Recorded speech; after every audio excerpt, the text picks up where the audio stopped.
भक्तजनों, माताओं, बहनों, सादर जय श्री कृष्ण। हमारे YouTube चैनल में आप सभी का बहुत बहुत स्वागत है। मैं हूं आपके साथ आचार्य धर्मेंद्र शास्त्री। तो सबसे पहले आपको और आपके पूरे परिवार को पुत्रदा एकादशी की बहुत बहुत शुभकामनाएं और बधाइयां। भगवान लक्ष्मी नारायण का भरपूर आशीर्वाद आपके जीवन पर सदैव बना रहे। आप सभी सुखी रहें, स्वस्थ रहें, व्यस्त रहें और मस्त रहें। प्रभु की कृपा से निरंतर उन्नति तथा प्रगति को प्राप्त करते रहें। आज हम आपको श्रावण माह के शुक्ल पक्ष की पुत्रदा एकादशी का शुभ मुहूर्त बताने जा रहे हैं। यानी पुत्रदा एकादशी का व्रत आपको कब प्रारंभ करना है और कब इस व्रत का पालना करना है और किस विधि से आपको व्रत खोलना चाहिए। पुत्रदा एकादशी के दिन आपको कौन कौन से काम नहीं करना चाहिए तथा पुत्रदा एकादशी का महत्व क्या है, इस व्रत की कथा क्या है, यह संपूर्ण जानकारी इस वीडियो के माध्यम से हम आपको देने जा रहे हैं।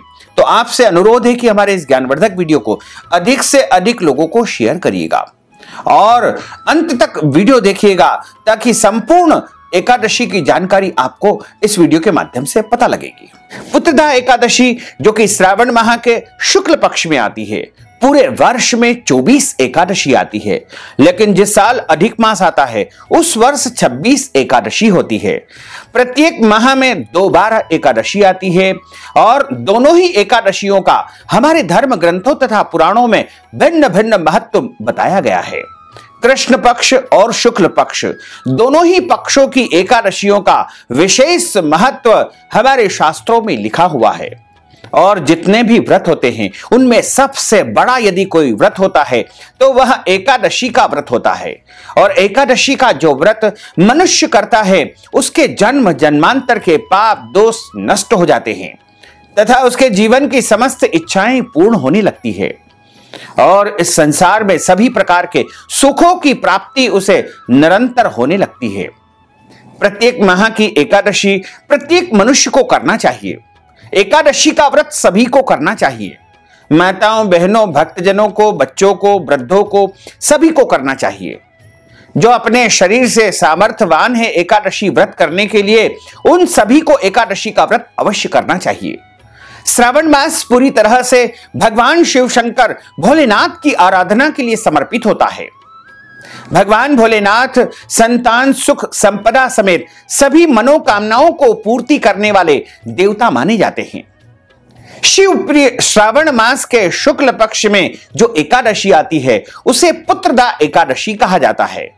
और पुत्रदा एकादशी के दिन भगवान विष्णु की विशेष पूजा तथा आराधना की जाती है, क्योंकि पुराणों में लिखा हुआ है कि शिवस्य हृदयम विष्णु, विष्णुश्च हृदयम शिवः, अर्थात भगवान शिव के हृदय में भगवान विष्णु निवास करते हैं तथा प्रभु श्री हरि नारायण के हृदय में भगवान भोले बाबा निवास करते हैं। दोनों ही एक दूसरे को अपना अपना इष्ट देवता मानते हैं। इसलिए श्रावण माह के शुक्ल पक्ष में जो पुत्रदा एकादशी आती है उसमें भोले बाबा के साथ साथ भगवान विष्णु का भी आपको भरपूर आशीर्वाद प्राप्त होगा। और आपके घर परिवार में यदि संतान प्राप्ति नहीं हो पा रही है या फिर आपकी संतान को किसी भी प्रकार से कोई कष्ट है, पीड़ा है, आदि है, व्याधि है, आपकी संतान पढ़ाई में कमजोर है या फिर कोई और समस्या आपको संतान संबंधी है, तो निश्चित तौर से पुत्रदा एकादशी का व्रत करने से वह सारी समस्याओं का निदान आपको प्राप्त हो जाएगा। आपके विवाह का बहुत अधिक समय हो चुका है और अभी तक आपके घर में पुत्र रत्न की प्राप्ति नहीं हो पाई है, तो निश्चित मानिएगा कि पुत्रदा एकादशी का व्रत करने से आपके घर में पुत्र रत्न की प्राप्ति हो जाएगी। श्रावण माह के शुक्ल पक्ष की एकादशी तिथि को पुत्रदा एकादशी कहा जाता है और इस बार पुत्रदा एकादशी का व्रत 18 अगस्त 2021 बुधवार को रखा जाएगा। और श्रावण माह के शुक्ल पक्ष की पुत्रदा एकादशी तिथि का आरंभ 18 अगस्त को यानी सुबह तड़के यानी 3:20 से हो रहा है, जो कि अगले दिन 18 और 19 की मध्य रात्रि 1:05 पर एकादशी तिथि समाप्त हो जाएगी। ऐसे में सूर्योदय व्यापिनी तथा द्वादशी युक्त एकादशी 18 अगस्त 2021 बुधवार को ही रहेगी। यदि आप वैष्णव मत के अनुसार, हमारे मत के अनुसार एकादशी का व्रत करने जा रहे हैं, तो आपको 18 अगस्त 2021 बुधवार के दिन एकादशी व्रत का जो है पालन करना चाहिए। और इसी दिन सभी भक्तजनों को, माताओं बहनों को व्रत का जो है नियम पालन करना चाहिए। क्योंकि 2 दिन से एकादशी अलग अलग पंचांगों में बताई गई है, लेकिन वैष्णव परंपरा के अनुसार 18 अगस्त 2021 बुधवार के दिन ही एकादशी का व्रत रखा जाएगा तथा इस व्रत का पारणा 19 अगस्त 2021 गुरुवार को सुबह 6:32 से लेकर के 8:29 के बीच किया जाएगा। और जो भक्तजन, माताएं बहनें 18 अगस्त 2021 बुधवार को एकादशी व्रत करेंगे, उनको दशमी तिथि के नियम का पालन 17 अगस्त 2021 मंगलवार के दिन करना चाहिए। क्योंकि जो भक्तजन, माताएं बहनें एकादशी का व्रत करते हैं, उनको दशमी तिथि से ही नियम आरंभ कर देना चाहिए। दशमी तिथि के दिन मांस, मदिरा, लहसुन, प्याज इत्यादि का परित्याग आपको कर देना चाहिए। यानी दशमी तिथि के दिन शुद्ध और सात्विक भोजन का उपयोग करना चाहिए। दशमी तिथि के दिन आपको मसूर की दाल का भी उपयोग भोजन में बिल्कुल नहीं करना चाहिए तथा दशमी तिथि के दिन चावल नहीं खाना चाहिए। दशमी तिथि के दिन पराया अन्न ग्रहण नहीं करना चाहिए। दशमी तिथि के दिन शहद नहीं खाना चाहिए और दशमी तिथि के दिन आपको शुद्ध और सात्विक भोजन एक समय ही करना चाहिए।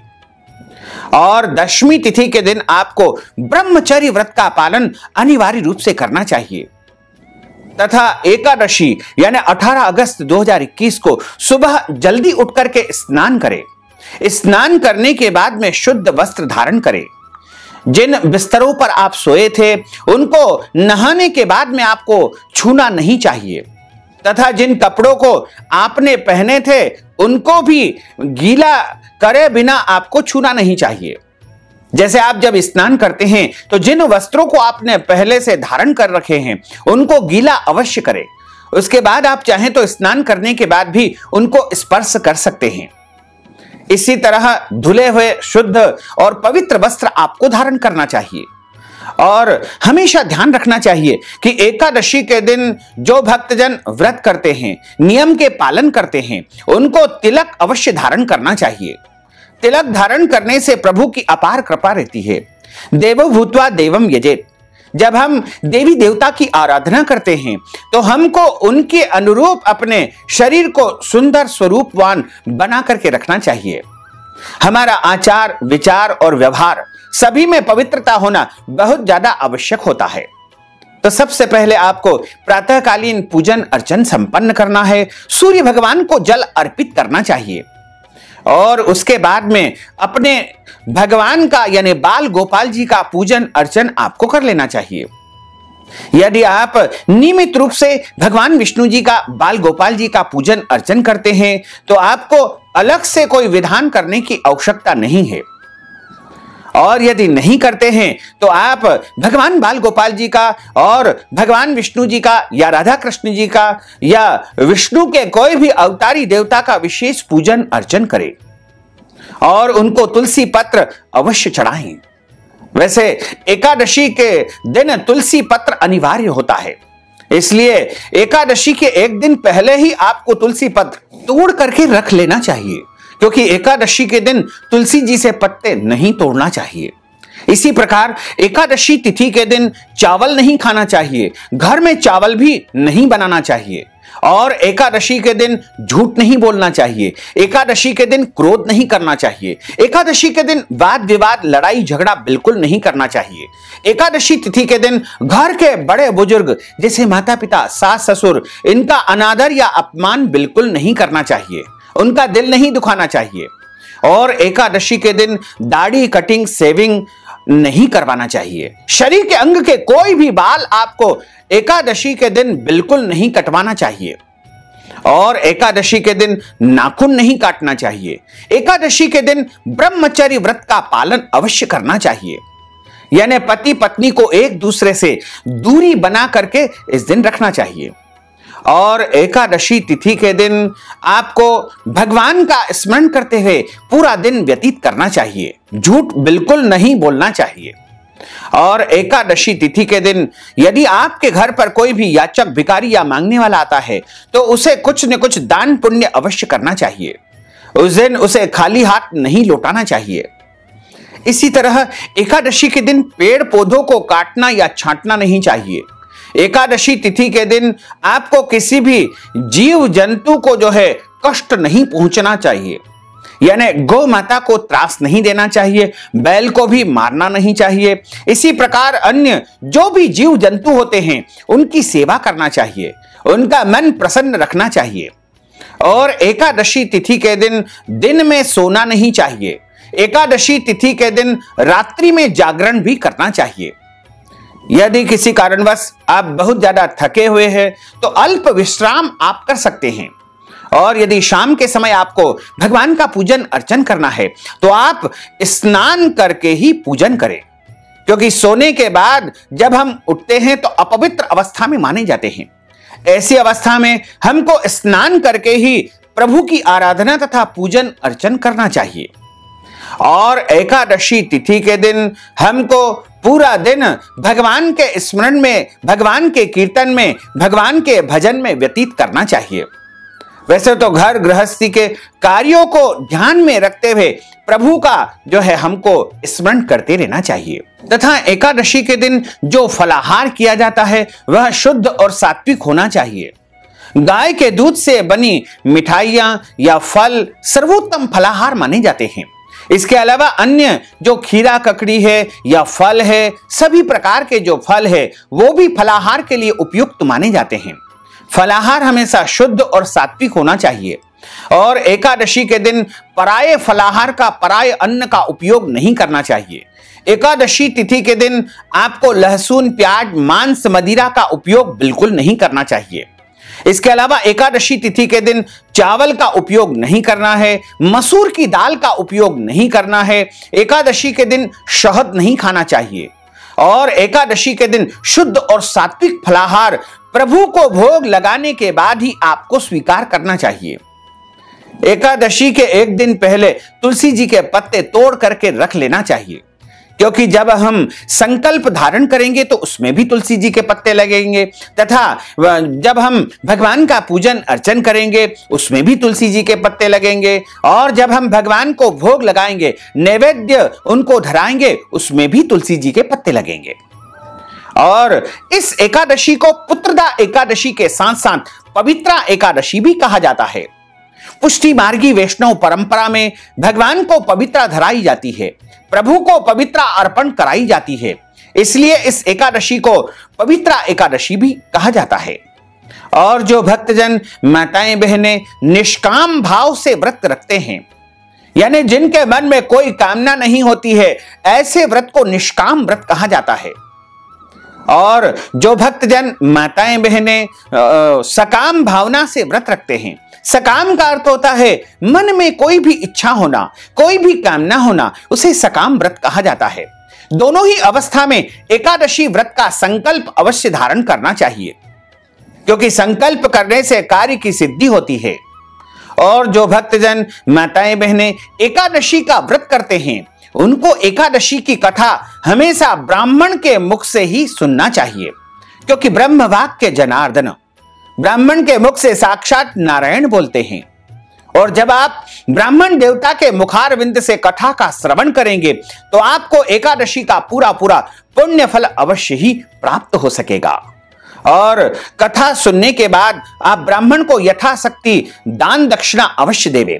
अपनी श्रद्धा, भक्ति या हैसियत के अनुसार कुछ न कुछ दान अवश्य ही आपको करना चाहिए। यदि एकादशी तिथि के दिन हमारी माताओं बहनों को मासिक धर्म या पीरियड की समस्या अचानक उत्पन्न हो जाती है, ऐसी अवस्था में उनको व्रत तो करना चाहिए, लेकिन भगवान का स्पर्श तथा पूजन अर्चन उनको नहीं करना चाहिए। और व्रत के समस्त नियमों का पालन वो कर सकती है, उसमें कोई दोष नहीं है। इसी प्रकार यदि आपके घर परिवार में जन्म अथवा मृत्यु का सूतक लगा हो, ऐसी अवस्था में भी आपको व्रत करना चाहिए, व्रत के नियमों का पालन भी करना चाहिए। लेकिन भगवान का स्पर्श तथा पूजन अर्चन इस अवस्था में नहीं किया जाता है। इसी तरह कोई माताएं बहनें यदि गर्भावस्था में है, गर्भवती है, उनके पेट में बच्चा पल रहा है, तो इस अवस्था में भी वो चाहे तो व्रत कर सकती है, लेकिन ध्यान रखे कि अच्छी प्रकार से फलाहार करके ही व्रत का पालन करें। वैसे तो एकादशी का जो व्रत होता है वह एक समय फलाहार करके किया जाता है। यदि आप दवाई लेते हैं तो उसमें कोई दोष नहीं होता है, क्योंकि एकादशी के दिन औषधि सेवन करने का कोई भी दोष नहीं बताया गया है। लेकिन यदि आपको किसी प्रकार की कोई बीमारी है या शुगर, ब्लड प्रेशर इत्यादि है, तो आप कुछ फलाहारी वस्तु खा पी करके और दवाइयां ग्रहण कर सकते हैं। आप 2 बार भी फलाहार ले सकते हैं, 2 बार भी सेंधे नमक का उपयोग कर सकते हैं। एकादशी व्रत में सादे नमक का उपयोग नहीं करना चाहिए, इसमें केवल फलाहारी नमक का ही उपयोग किया जाता है। साथ ही एकादशी का जो व्रत करता है उसको सबसे पहले संकल्प धारण करना चाहिए। संकल्प से ही व्रत आरंभ हो जाता है। संकल्प करने के लिए हाथ की जो मुद्रा है वो इस प्रकार होना चाहिए, तथा हाथ के मध्य भाग में आपको सबसे पहले जल रखना है, तुलसी जी का पत्ता रखना है, यदि संभव हो तो एक सुपारी आपको रख लेना चाहिए। कुछ पैसे भी आप संकल्प में रखें तथा पीला फूल रखें, और इसमें चावल नहीं रखे जाते हैं, क्योंकि एकादशी के दिन चावल का उपयोग नहीं होता है। तो आप चाहें तो जव अथवा तिल के अक्षत इसमें रख सकते हैं। और संकल्प धारण करने के लिए आपको सबसे पहले 3 बार विष्णु विष्णु विष्णु का उच्चारण करना है। अब हम जो संकल्प बोलने जा रहे हैं उसको आप सुनते हुए इस संकल्प को आप कर लीजिएगा, और आप चाहें तो हिंदी में भी अपने मन की भावनाओं को प्रकट करते हुए अपना नाम तथा गोत्र बोलते हुए एकादशी व्रत की प्रतिज्ञा का संकल्प कर सकते हैं। संकल्प का अर्थ होता है प्रतिज्ञा करना या शपथ लेना। तो अब हम संकल्प सुनाने जा रहे हैं, आप ध्यानपूर्वक सुनेंगे तो भी आपको एकादशी के संकल्प का पूरा पुण्य लाभ प्राप्त हो पाएगा। ओम तिथिर्विष्णु सदा वारो नक्षत्रम विष्णुदेव च योगश्च करणं विष्णुः सर्वं विष्णुमयं जगत्। ओम विष्णुर्विष्णुर्विष्णुः श्रीमद्भगवतो महापुरुषस्य विष्णोर् आज्ञयः प्रवर्तमानस्य अद्य श्री ब्रह्मणोन्हि द्वितीय प्रार्धे श्री श्वेतवारः कल्पे वैवस्वत मन्वन्त्रे अष्टाविंशतितमे कलियुगे कलि प्रथम चरणे भूर्लोके भारतवर्षे भरतखण्डे जम्बूद्वीपे आर्यावर्तान्तर्गत ब्रह्म वर्तैक देशैः अमन्तिकायां विशाला क्षेत्रैः मध्य प्रदेशैः भोपाल मंडलांतर्गतैः आनंद नामक संवत्सरैः 2000+870तमे संवत्सरैः रविर दक्षिणायनैः वर्षा ऋतोः मासानां मासे पुण्य पवित्र मासैः श्रावण मासैः शुभैः शुक्ल पक्षैः एकादश्यायां पुण्यतिथयोः मूल नामक नक्षत्रैः धनुराशिस्ते श्री चंद्रैः सिंह राशिस्ते श्री सूर्यैः कुंभ राशिस्ते श्री देवराज गुरु शेषेषु ग्रहेषु यथा यथम राशि स्थान स्थितसु एवं ग्रह गुण गण विशेषण विशिष्टायाम शुभ पुण्य तिथोः। बोलिए मम आत्मनः। अपना नाम तथा गोत्र का आप उच्चारण कर लीजिएगा। गोत्र यदि नहीं याद है तो आप अपने सरनेम का भी उच्चारण कर सकते हैं। श्रुति स्मृति पुराणोक्त वैदोक्त फल प्राप्त्यर्थम मम समस्त परिवारस्य निज परिवारस्य सकुटुंबस्य आयु आरोग्य ऐश्वर्य अभिवृद्ध्यर्थम अप्राप्त लक्ष्मी प्राप्त्यर्थम प्राप्त लक्ष्म्यौश्चिरकाल संरक्षणार्थम सकल मनिच्छित कामनाओं संसिद्ध्यर्थम लोके सभायां राजद्वारे व्यापारे कृषि कार्ये सर्व कार्ये यश विजय लाभादि प्राप्त्यर्थम यह जन्मनि जन्मांतरे वा सकल द्रुतोपशमनार्थम महा आदिदेविक आदिभौतिक आध्यात्मिक त्रिविध तापोपशमनार्थम वात पित्त कफ जन दोष परिहारार्थम आदित्याद्यावाहित नवग्रह देवताः प्रसन्नार्थम भगवते श्री लक्ष्मी नारायण देवताः प्रीत्यर्थं च अद्य दिवसे ही श्रावण शुक्ल पक्ष पुत्रदा पवित्रा एकादश्यायां व्रत धारणम संकल्पम कर्माहं करिष्ये। इस प्रकार भगवान के सामने संकल्प आपको अर्पित कर देना चाहिए तथा हाथ जोड़ करके प्रभु से प्रार्थना करें कि हे भगवान, आज मैं पुत्रदा एकादशी का व्रत करने जा रहा हूं या करने जा रही हूं। मेरे घर परिवार में सुख शांति समृद्धि प्रदान करना, और इसके अलावा आपकी जो भी इच्छाएं हैं, जो भी मन की कामनाएं हैं, प्रभु के सामने आप प्रकट कर दीजिएगा और भगवान से निवेदन करिएगा कि हे प्रभु, आप ऐसी शक्ति तथा सामर्थ्य हमें प्रदान करें कि हम पुत्रदा पवित्र एकादशी का विधिवत पालन कर सकें। इस तरह आपको व्रत का संकल्प धारण करना चाहिए। एकादशी तिथि में रात्रि में जागरण करके भगवान का भजन तथा कीर्तन किया जाता है। वैसे तो एकादशी की जो रात्रि होती है, यानी 18 अगस्त को जब सूर्यास्त होगा, उसके बाद जो रात होगी, उस रात्रि में आपको पूरी रात्रि जागरण करना चाहिए। यदि पूरी रात आप नहीं जाग सकते हैं तो एक प्रहर यानी शाम को 6 बजे से 9 बजे के बीच, या दूसरा प्रहर 9 से 12, या फिर तीसरा प्रहर रात्रि 12 से 3, या फिर चौथा प्रहर रात्रि 3 से लेकर के सुबह 6 बजे तक। इस प्रकार 4 प्रहर में से जितने प्रहर आप जाग सके उतना आपको जाग करके भगवान का भजन कीर्तन पूजन करना चाहिए। या भगवान के पवित्र स्तोत्र जैसे श्री विष्णु सहस्त्रनाम, श्री गोपाल सहस्त्रनाम, या श्रीमद् भागवत जी, या गीता पाठ, या फिर अन्य पवित्र स्तोत्रों का पठन पाठन आप कर सकते हैं। और अगले दिन सुबह यानी 19 अगस्त 2021 गुरुवार के दिन आपको सुबह व्रत का पारणा करना चाहिए। व्रत का पारणा आपको सुबह 6:32 से लेकर के 8:29 के बीच में कर लेना चाहिए। जब आप व्रत का पारणा करते हैं उस दिन भी आपको जल्दी उठना है, स्नान करना है, सूर्य भगवान को जल चढ़ाना है, अपने नित्य का पूजन अर्चन करना है। उसके बाद आपको अपने भगवान के सामने आसन लगा करके बैठ करके इसी प्रकार मन ही मन संकल्प धारण करना चाहिए कि हे प्रभु, मैंने पवित्र पुत्रदा एकादशी का व्रत किया है। इस व्रत के दौरान मेरे द्वारा जाने अनजाने में कोई भी त्रुटि हो गई हो तो आप क्षमा कर दीजिएगा। और आप व्रत का पारणा करने से पहले ब्राह्मण को जो वस्तु दान देनी है, जैसे आपको अन्नदान, वस्त्रदान, गौदान या अन्य कोई भी दान पुण्य इस दिन अवश्य करना चाहिए। उसका या तो सामग्री अपने पास में रख लेवे या मन ही मन निश्चय कर लेवे कि आज मैं पुत्रदा एकादशी के निमित्त ब्राह्मण को यह वस्तु का दान करूंगी या करूंगा। इस प्रकार मन में आपको निश्चय कर लेना चाहिए। उसके बाद आप व्रत का पारणा कर लेवे। अगले दिन यदि आपको कोई और व्रत करना है तो आप फलाहारी वस्तु से, तुलसी जी के पत्ते से, मिश्री से, या फिर आप चाहें तो फलाहारी कोई भी फल, दूध से भी व्रत का पारणा कर सकते हैं। और यदि कोई और व्रत नहीं है तो आप भोजन से भी व्रत का पारणा कर सकते हैं। द्वादशी के दिन चावल अवश्य खाना चाहिए, क्योंकि हम 2 दिनों तक चावल का परित्याग कर देते हैं और चावल को देव अन्न की उपमा दी गई है। ऐसे में हमको द्वादशी तिथि के दिन जब हम पारणा करते हैं उस समय भोजन के साथ हमको चावल अवश्य ग्रहण करना चाहिए। द्वादशी के दिन जब आपके व्रत का पारणा हो जाता है तो आप व्रत का संपूर्ण पुण्य फल प्राप्त करते हैं। उसके बाद आप चाहें तो भोजन कर सकते हैं, आप चाहें तो व्रत कर सकते हैं, इसका कोई दोष नहीं होता है। उस दिन आपके सारे नियम समाप्त हो जाते हैं। तो इस प्रकार आपको पुत्रदा एकादशी व्रत के सभी नियमों का पालन अवश्य करना चाहिए। बोलिए श्री लक्ष्मी नारायण भगवान की जय, श्री वृंदावन बिहारी लाल की जय, गोपाल कृष्ण भगवान की जय।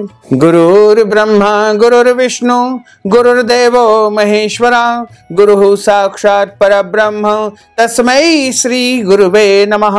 श्री अखंड मंडलाकारं व्याप्तं येन चराचरं तत्पदं दर्शितं येन तस्मै श्री गुरुवे नमः। कृष्णाय वासुदेवाय हरये परमात्मने प्रणतः क्लेशनाशाय गोविन्दाय नमो नमः। वसुदेव सुतं देवं कंसचाणूरमर्दनं देवकी परमानन्दं कृष्णं वन्दे जगद्गुरुं। सच्चिदानन्दरूपाय विश्वोत्पत्त्यादिहेतवे तापत्रय विनाशाय श्री कृष्णाय वयं नमः।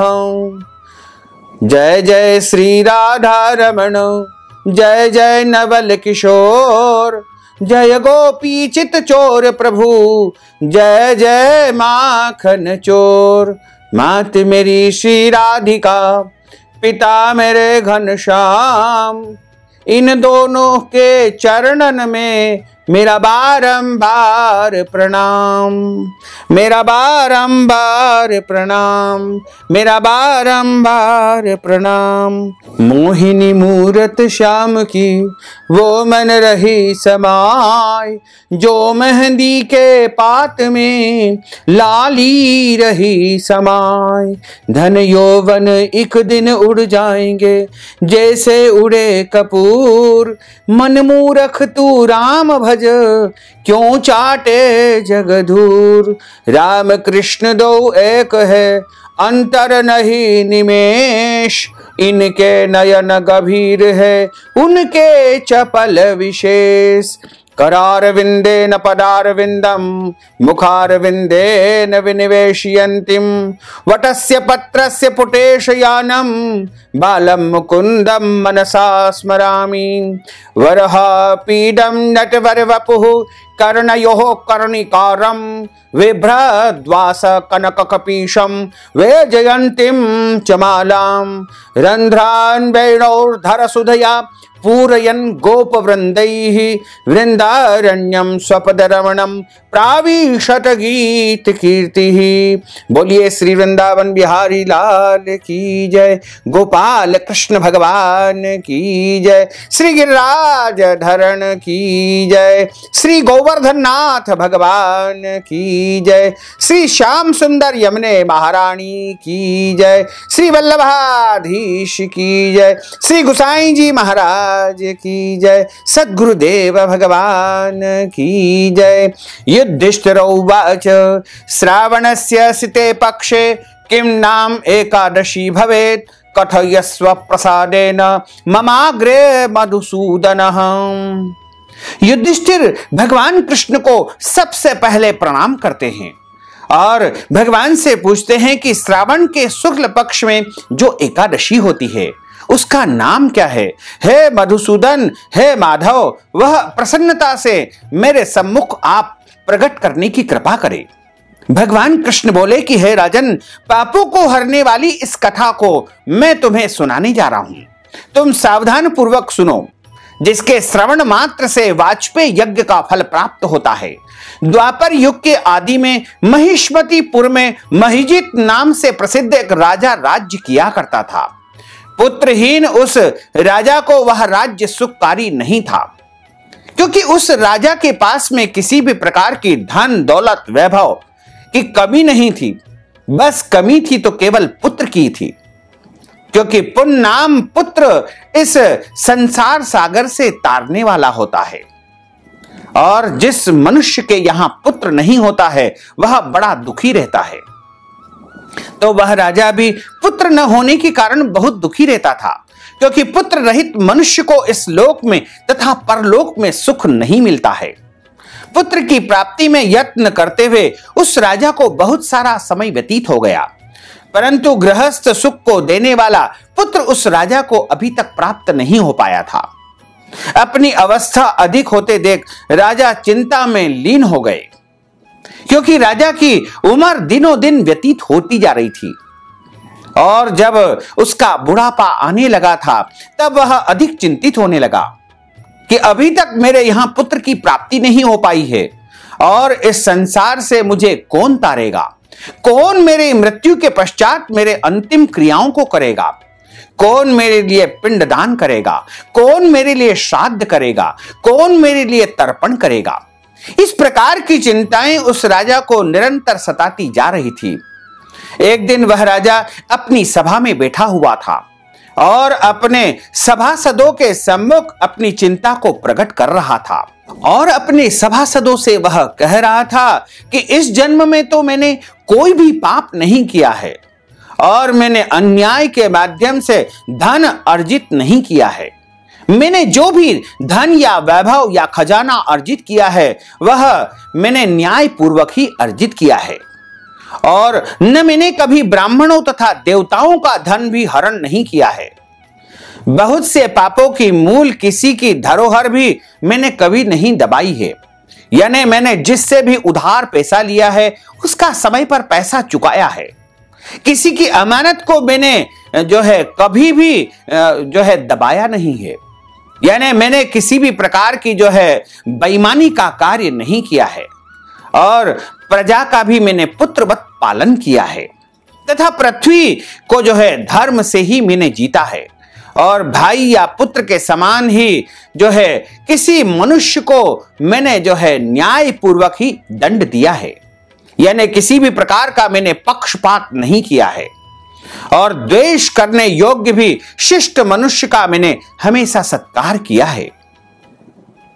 और हे श्रेष्ठ ब्राह्मणों, इस प्रकार धर्मयुक्त मार्ग में चलता हुआ जो मैं हूं उसके घर में पुत्र क्यों नहीं हुआ है? क्योंकि मैंने अभी तक किसी भी प्रकार का इस जन्म में कोई पाप नहीं किया है, कोई भी गलत काम नहीं किया है। फिर कौन से पाप के कारण मेरे घर पुत्र नहीं हुआ है? सो आप सभी विद्वानों से, सभाजनों से और इस सभा में बैठे हुए ब्राह्मणों से मेरा निवेदन है कि इस बात पर आप गंभीरता पूर्वक विचार करें। प्रजा और पुरोहित सभी इस सभा में बैठे हुए हैं और सभी विचार करने लगे। प्रजा और पुरोहित सहित सब ब्राह्मण राजा का यह वचन सुनकर के राजा के हित के लिए घने वन में चले गए। राजा के हित की इच्छा से वहां ऋषियों के आश्रमों को देखते देखते एक अति श्रेष्ठ मुनि को उन्होंने देखा, जो उस घनघोर जंगल में कठोर तपस्या कर रहे थे। वे चिदानंद रूप निरामय जितात्मा, जित क्रोध और सनातन थे। वह संत बड़े ही विद्वान थे, तपस्वी थे, धर्म तत्व के ज्ञाता थे, सब शास्त्रों में प्रवीण और बड़ी आयु वाले ब्रह्मा के तुल्य महात्मा लोमस ऋषि को देख करके सभी सभाजन और सभी जो लोग वहां पर गए थे वह चकित रह गए। एक कल्प व्यतीत हो जाने पर जिनका एक रोम उखड़ता है, इसलिए उनका नाम लोमेश ऋषि है। महामुनि त्रिकालज्ञ है, त्रिकाल के ज्ञाता है। उनको देख करके सब प्रसन्न हो गए और लोमस ऋषि के पास पहुंच गए। यथा न्याय और यथा योग्य उन सब ने लोमस ऋषि के चरणों में प्रणाम किया, नमस्कार किया। विनय से, नम्र भाव से आपस में बोले कि भाग्य से यह मुनि सत्तम हमें प्राप्त हुए हैं। उन सबको इस प्रकार प्रणत देख करके मुनि श्रेष्ठ लोमस बोले, तुम सब इस समय यहां पर किस लिए आए हो? तुम्हारे मन में क्या बसा हुआ है? अपने आने का कारण मुझे बताइए, जिससे तुम्हारा हित होगा मैं अवश्य ही तुम्हारा हित करूंगा। मनुष्य का जन्म परोपकार के लिए ही होता है और मैं इस पृथ्वी पर परोपकार करने के लिए ही आया हूं, इसमें कोई संदेह नहीं है। वह बोले कि हम अपने आने का कारण कहते हैं, संदेह को दूर करने के लिए हम आपके समीप आए हैं। ब्रह्मा के बाद आपसे श्रेष्ठ कोई और है ही नहीं है। आप विद्वान हैं, त्रिकालज्ञ हैं और सब कुछ आप जानने वाले हैं। हम सभी जो आपकी सेवा में आज यहाँ पर उपस्थित हुए हैं, हम राजा महीजीत के सभासद तथा उनके पुरोहित हैं।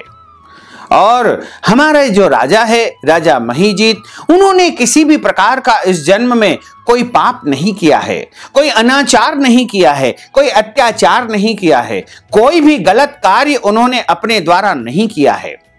और उन्होंने जो भी धन का अर्जन किया है वह न्याय पूर्वक ही अर्जन किया है। लेकिन हमारे जो राजा है वो बहुत दुखी है, क्योंकि वो पुत्र से रहित है।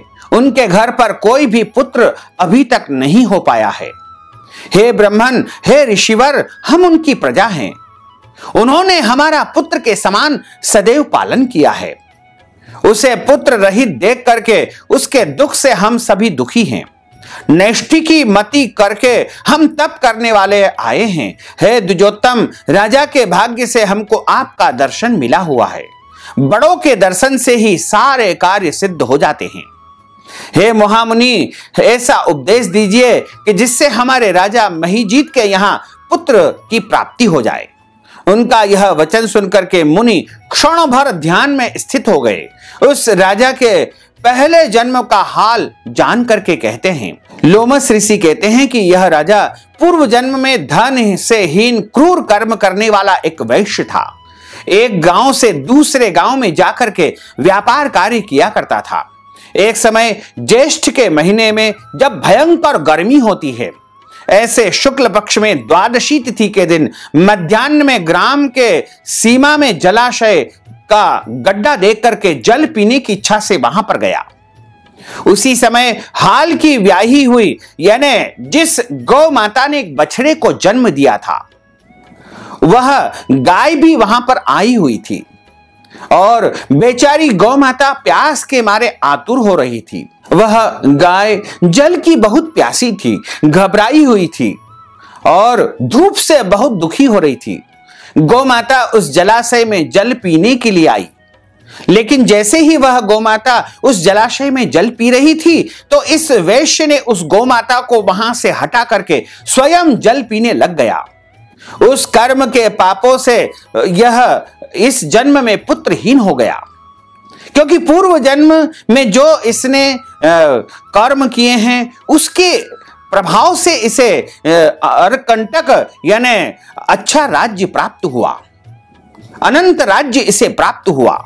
लेकिन गौ माता को जल पीने से रोकने के कारण ही इसे आज तक कोई पुत्र प्राप्त नहीं हो पाया है।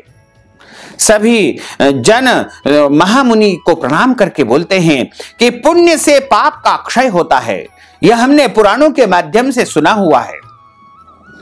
यह आपके मुखारविंद से हम सुनना चाहते हैं। आप पुण्य का उपदेश दीजिए जिससे राजा के जो पाप है उनका क्षय हो जाए, जैसे राजा को पुत्र की प्राप्ति हो जाए। वह कोई ऐसा श्रेष्ठ उपाय बताइए।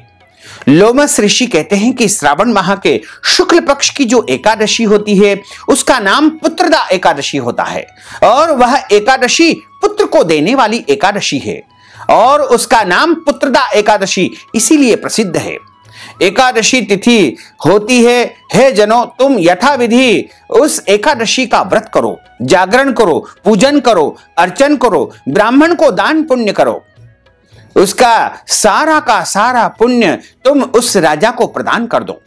पूरी सभा के साथ पूरा राज्य और सभी जन यदि उस पुत्रदा एकादशी का व्रत करेंगे और उसका संपूर्ण पुण्य फल उस राजा को प्रदान कर देंगे तो निश्चय ही उसे पुत्र की प्राप्ति हो जाएगी। लोमस ऋषि का यह वचन सुनकर के आनंद से प्रफुल्लित होकर के वे सारे सभासद, प्रजाजन, पुरोहित अपने नगर में, अपने घर में प्रस्थान कर गए और श्रावण माह के शुक्ल पक्ष की पुत्रदा एकादशी आने पर लोमस ऋषि के वचन का स्मरण करके सभी प्रजाजनों ने श्रद्धा सहित राजा सहित व्रत करने लगे और सब प्रजा ने द्वादशी के दिन वह पुण्य राजा को प्रदान कर दिया। पुण्य को देने पर रानी के गर्भ को धारण करके जो है वह प्रसव काल के आने पर तेजस्वी पुत्र को जन्म दिया। हे राजाओं में श्रेष्ठ, इस प्रकार यह पुत्रदा नाम से विख्यात एकादशी हुई। इस लोक में और पुरलोक में सुख को देने वाली यह एकादशी है। जो मनुष्य इस एकादशी का व्रत करता है उसकी सारी मनोकामनाएं पूर्ण हो जाती है और उसको किसी भी प्रकार का कोई भय या संशय बिल्कुल नहीं रहता है। इस प्रकार इस एकादशी की कथा का श्रवण करने से मनुष्य के जन्म जन्मांतर के पाप दोष नष्ट हो जाते हैं तथा उसे उत्तम पुत्र की प्राप्ति होती है और यदि उसके यहाँ पुत्र है तो उसके पुत्र को लंबी आयु प्राप्त होती है, पुत्र की उन्नति होती है, प्रगति होती है। बोलिए गोपाल कृष्ण भगवान की जय, श्री वृंदावन बिहारी लाल की जय। अच्युतम केशवम राम नारायणम कृष्ण दामोदरम वासुदेवम हरे श्रीधरम माधवम गोपिका वल्लभम श्री जानकी नायकम श्री रामचंद्रम भजे। जानकी मनोहरम सर्वलोक नायकम श्री शंकरादि सेवितम पुण्य नाम कीर्तनम श्री राम राम राम राम राम नाम तायकम। राम कृष्ण वासुदेवा भक्ति मुक्तिदायकम राम कृष्ण वासुदेवा भक्ति मुक्तिदायकम, राम कृष्ण वासुदेवा भक्ति मुक्तिदायकम, राम कृष्ण वासुदेवा भक्ति मुक्तिदायकम, राम कृष्ण वासुदेवा भक्ति मुक्तिदायकम। बोलिए श्री वृंदावन बिहारी लाल की जय, गोपाल कृष्ण भगवान की जय, श्री गिरिराज धरण की जय। धर्म की जय हो, अधर्म का नाश हो, प्राणियों में सद्भावना हो, विश्व का कल्याण हो, सनातन धर्म की जय हो, गौ माता की जय हो, नगर बस्ती की जय हो, आज के आनंद की जय हो, कल के आनंद की जय हो, परसों के आनंद की जय हो, बरसों बरसों के आनंद की जय हो। ओम नमः पार्वती पते, हर हर महादेव हर।